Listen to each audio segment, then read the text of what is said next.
एक रवि नाम का लड़का एक छोटे से गांव में रहता था। वह बहुत ज्यादा गरीब था, जिसका मुख्य कारण था रवि के पिता का कुछ समय पहले एक एक्सीडेंट हो गया था, जिसमें ज्यादा घायल होने के कारण रवि के पिता के दोनों कंधे कार्य करने में असक्षम हो गए थे, जिस कारण डॉक्टरों को उन्हें हटाना पड़ा। इसलिए रवि का परिवार बहुत ही ज्यादा लाचारी की स्थिति से गुजर रहा था।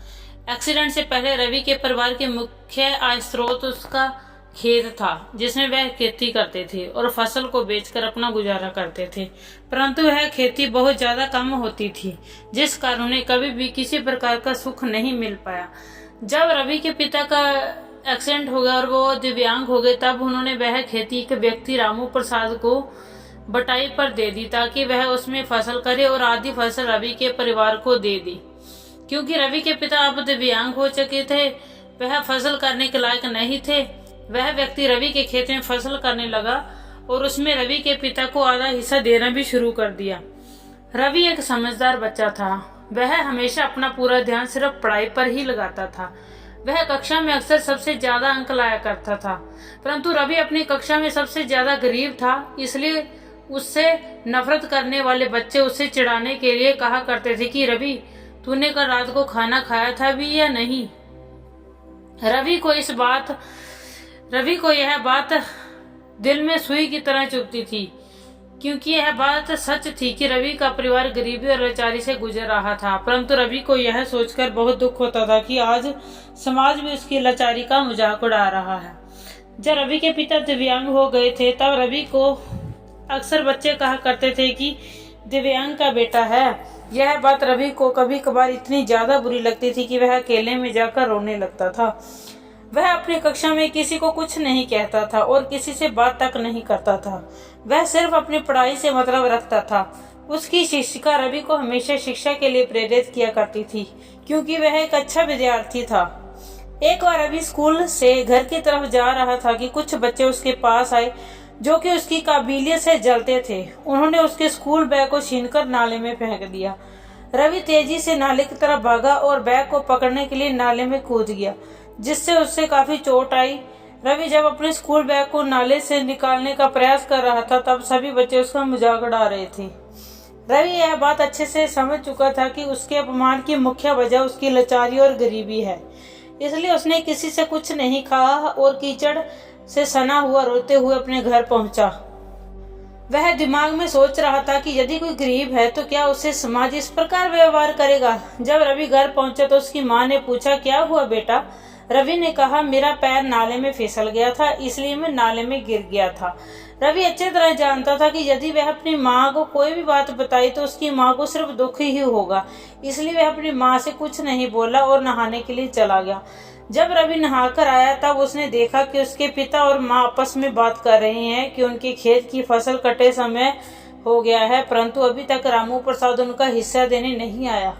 रवि के पिता ने कहा, मैं उससे पूछने जाऊंगा कि क्या बात है। रवि के पिता शाम को रामू प्रसाद के घर गए। तब उन्हें पता चला कि रामू प्रसाद ने रवि के पिता के खेत पर कब्जा कर लिया है, जिस वजह से वह उनके हिस्से की फसल उन्हें नहीं दे रहा है। रवि के पिता ने रामू से काफी बहस करी, परंतु इसका नतीजा कुछ नहीं निकला। सीधी सी बात थी कि वह रवि के पिता की लाचारी का फायदा उठा रहा था। गांव वालों को दिखाने के लिए रामू ने झूठे दस्तावेज बना लिए थे। यह सब देखने के बाद रवि की आत्मा मानो रोने लगी। उसने अपने पिता को कभी इतना लाचार नहीं देखा था। वह जानता था कि उसके पिता की लाचारी का फायदा उठाया जा रहा है। रवि समझदार बच्चा था। उसने अगले दिन अपनी शिक्षिका की सहायता से पुलिस को बुलाया, परंतु रामू प्रसाद ने पुलिस को वह झूठे दस्तावेज दिखा दिए। इसलिए पुलिस कुछ नहीं कर पाई और वहां से चली गई। इतना सहने के बाद रवि पर मानो पहाड़ टूट पड़ा। वह लाचार हो चुका था। वह अपने पिता की लाचारी को महसूस करके मन ही मन रो रहा था। वह जानता था कि उनके साथ धोखा हुआ है, परंतु वह कुछ नहीं कर पा रहा था। यह बेचैनी उसे सोने नहीं दे रही थी।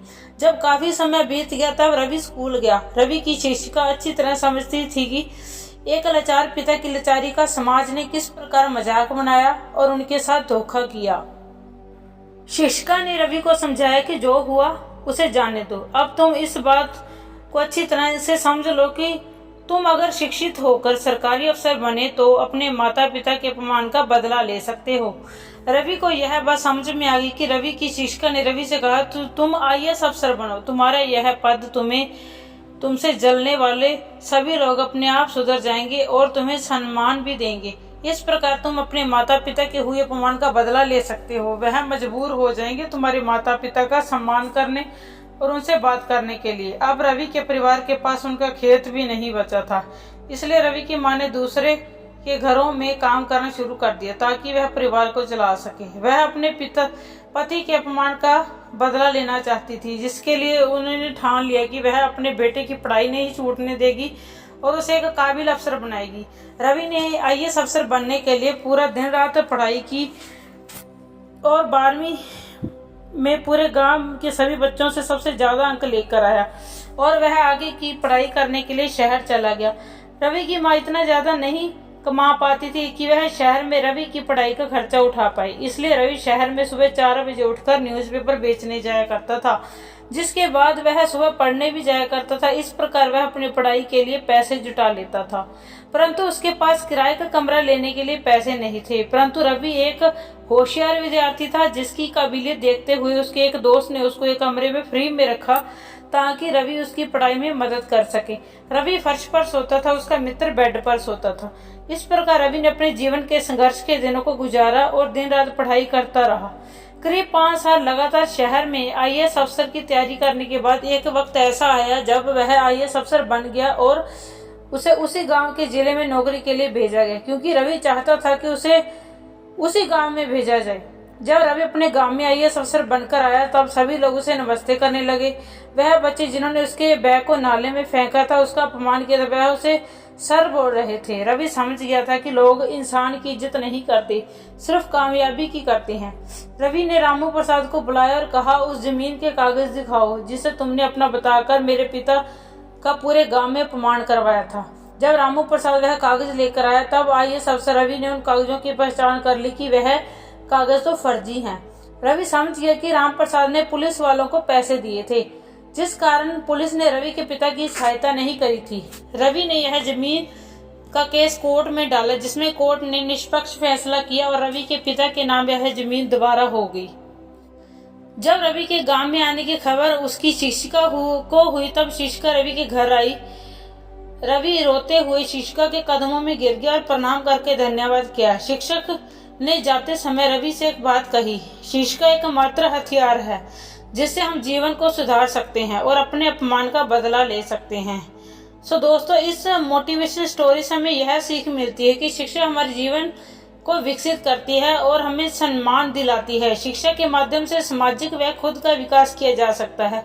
अधिकतर मामलों में अशिक्षित व्यक्तियों का शोषण अन्य प्रकारों से किया जाता है, इसलिए व्यक्ति का समाज में शिक्षित होना आवश्यक है ताकि उसका कोई शोषण न कर सके और वह शांतिपूर्ण जीवन जी सके।